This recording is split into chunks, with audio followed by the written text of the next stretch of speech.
जय हिंद, जय भारत। मैं आपके सामने आज फिर हाजिर हूँ। मेरे चैनल को कतई सब्सक्राइब ना करें, लाइक ना करें, कोई फिक्र नहीं है मुझे। केवल समाज हित में मैं जो भी वीडियो बनाता हूँ समाज हित में बनाता हूँ। आज हम बात करेंगे उस मामले की जो 16 दिसंबर को होने जा रहा है। 16 दिसंबर 2003 को सुल्तानपुर की अदालत में, जो कि यूपी में है, में राहुल गांधी के खिलाफ सुनवाई होनी है। मामला 2018 का है। 2018 में प्रेस कॉन्फ्रेंस के दौरान राहुल गांधी ने किसी प्रेस कॉन्फ्रेंस में अमित शाह को ये कहा था कि वो हत्या के आरोपी हैं। इसको लेके 2018 में बीजेपी के एक लीडर विजय मिश्रा ने एफआईआर दर्ज कराई थी, जो कि 5 साल बाद जिस पर मामला उठाया गया है। एडवोकेट संतोष पांडे बीजेपी की तरफ से उन्होंने केस दर्ज किया है। इस केस के दूरगामी क्या परिणाम होंगे, इसके बारे में हम डिस्कस करेंगे और आपको बताएंगे कि ऐसी क्या आवश्यकता पड़ गई कि 5 साल बाद केस को रीओपन किया गया। जैसा कि आप जानते हैं, 5 राज्यों के चुनाव अभी खत्म हुए हैं। मिजोरम, तेलंगाना, मध्य प्रदेश, राजस्थान, छत्तीसगढ़, पांचों राज्यों में बीजेपी पिछड़ती नज़र आ रही है। ऐसा लग रहा है ये 3 तारीख को क्लियर हो जाएगा। दूसरी बात, 2024 में लोकसभा चुनाव सामने है। जैसा कि आप जानते हैं, पीएम की उम्मीदवारी के लिए चुनाव होना है और बीजेपी को ये लगता है कि 2024 उसके लिए कहीं कठिन है मामला, क्योंकि राहुल गांधी की लोकप्रियता जिस प्रकार बढ़ती जा रही है उससे ये नज़र आता है कि 2024 की बीजेपी की राह आसान कहीं से नहीं होने जा रही है। बहुत कठिन है डगर पनघट की, मतलब बहुत कठिन है डगर पीएम तक पहुंचने की, आप ऐसा कह सकते हैं। उसको लेके ऐसा लगता है कि वो भी कहीं संज्ञान में रहा होगा इस केस को ऊपर लाने के पीछे।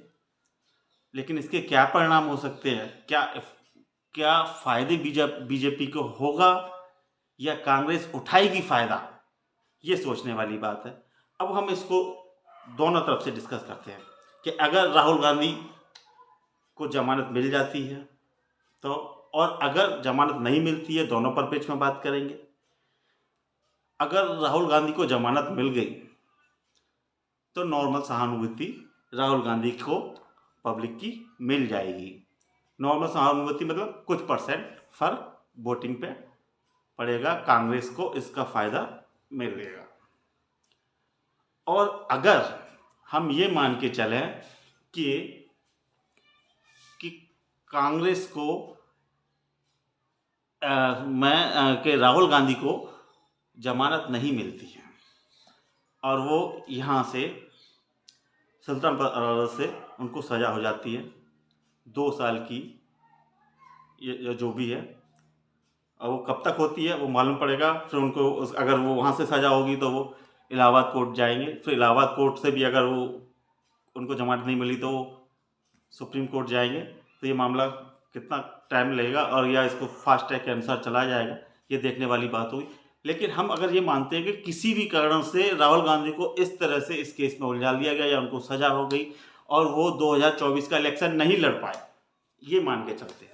अगर वो 2024 का इलेक्शन नहीं लड़ पाए तो कांग्रेस पार्टी को इसका बहुत बड़ा फायदा होगा। जनता की एक लहर बनेगी और ये लहर ऐसी उठेगी कि पूर्ण बहुमत के साथ कांग्रेस सत्ता में आ सकती है। ऐसी लहर उठेगी, क्योंकि हमेशा कोई बड़ा नेता जब जेल जाता है और कोई विपक्षी पार्टी उस पर कोई आरोप लगाती है, उसमें अगर वो जेल जाता है तो उसका प्रभाव पार्टी पर दूरगामी दिखाई देता है। तो भले ही राहुल गांधी प्रधानमंत्री ना बन पाए, लेकिन कांग्रेस सत्ता में आएगी। हो सकता है कि अपने जो वर्तमान के कांग्रेस अध्यक्ष हैं, जो कि दलित से आते हैं, उनको पीएम के रूप में सामने रखे और पहली बार एक पीएम उम्मीदवार के रूप में एक दलित पीएम उम्मीदवार को सामने लाए कांग्रेस, और उनको भारी बहुमत से जीत मिले। ये हो नहीं सकता, ऐसा 90% होगा। अगर ऐसा होता है तो 99.99% ऐसा होगा और कांग्रेस सत्ता में आएगी। और बीजेपी की ये चाल उल्टी पड़ जाएगी, क्योंकि बीजेपी का इस समय खराब चल रहा है, तो उनको समझ में नहीं आ रहा है कि क्या करना चाहिए। तो ये रणनीति बीजेपी को नुकसान करेगी। अब ये रणनीति बीजेपी को भविष्य के लिए भी नुकसानदायक है। पूछो क्यों? अगर 2024 में राहुल गांधी चुनाव नहीं लड़ते हैं और कांग्रेस जीत के आएगी या आ जाएगी, ठीक है, आप अगर ये मानो ना भी आए, लेकिन मैं जो बता रहा हूँ ये परफेक्ट बता रहा हूँ कि लोगों की सहानुभूति मिलती है और मिलेगी, ठीक है। और राहुल गांधी पीएम नहीं बनते, लेकिन कांग्रेस की सरकार आ जाती है, तो अगले चुनाव में अगर उनको 2 साल से कम की सजा होती है, तो वो अगले चुनाव में जब कांग्रेस की तरफ से खड़े होंगे तो प्रचंड बहुमत से एक बार फिर कांग्रेस आएगी। क्यों? क्योंकि जो राहुल गांधी का जो इंतजार पब्लिक करेगी, उसका इंतजार बढ़ेगा। जब इंतजार बढ़ता है, जब इंतजार बड़ा होता है, तो मिलन का मजा भी उतना ही ज़्यादा होता है। तो जब वो 2029 में इलेक्शन लड़ेंगे तो उसका मजा कुछ और होगा और कांग्रेस फिर सत्ता में आ जाएगी।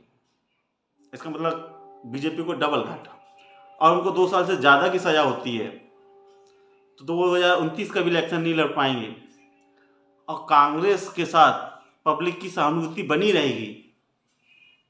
तो 2029 के बाद जो अगला इलेक्शन 2034 में होगा, तब भी कांग्रेस की सरकार आएगी। कहने का मतलब है कि ये दांव कितने दूर तक अपना असर दिखाएगा ये समय बताएगा, लेकिन जहां तक मेरा अनुमान है कि ये 2034 तक असर दिखाएगा और 2034 में राहुल गांधी फिर एक बार पीएम बनेंगे।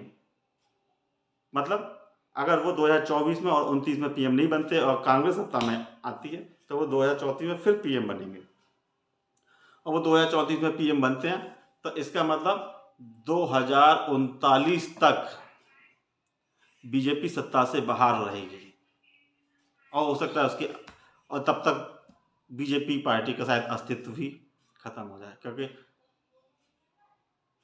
जिस समय वाली बात है कि 15 साल बहुत होते हैं। कहीं ऐसा ना हो कि बीजेपी 15 साल तक सत्ता से दूर हो जाए,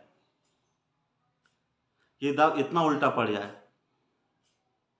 ये समय वाली बात होगी, देखने वाली बात होगी, लेकिन मेरे को ये लगता है कि ये बहुत घाटे का सौदा होगा बीजेपी के लिए।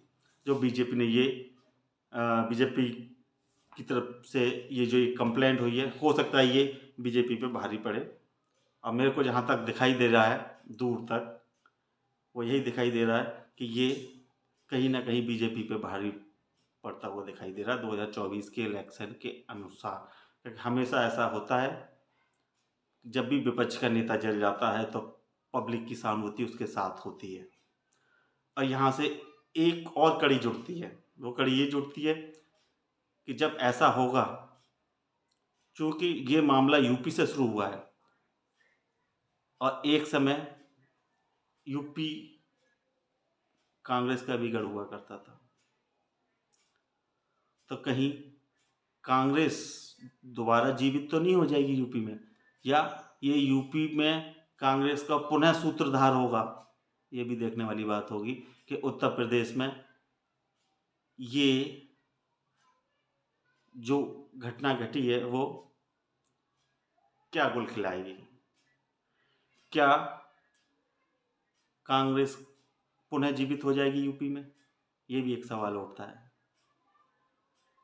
तो सवाल हमारे पास कई हैं कि 2024 का इलेक्शन क्या बीजेपी के हाथ से निकल जाएगा, राहुल गांधी अगर चुनाव नहीं लड़ पाते हैं तो, और 2024 का निकलेगा तो 2029 का भी इलेक्शन क्या बीजेपी के हाथ से निकल जाएगा, और 2029 का निकलेगा तो क्या 2034 का इलेक्शन भी बीजेपी के हाथ से निकल जाएगा। क्या बीजेपी 15 साल के लिए सत्ता से दूर हो जाएगी? ये समय पर छोड़ते हैं, लेकिन ये मामला कहीं ना कहीं एक बहुत बड़ा प्रभाव 2024 के इलेक्शन में डालने जा रहा है और इसका फ़ायदा कांग्रेस को मिलता हुआ नज़र आ रहा।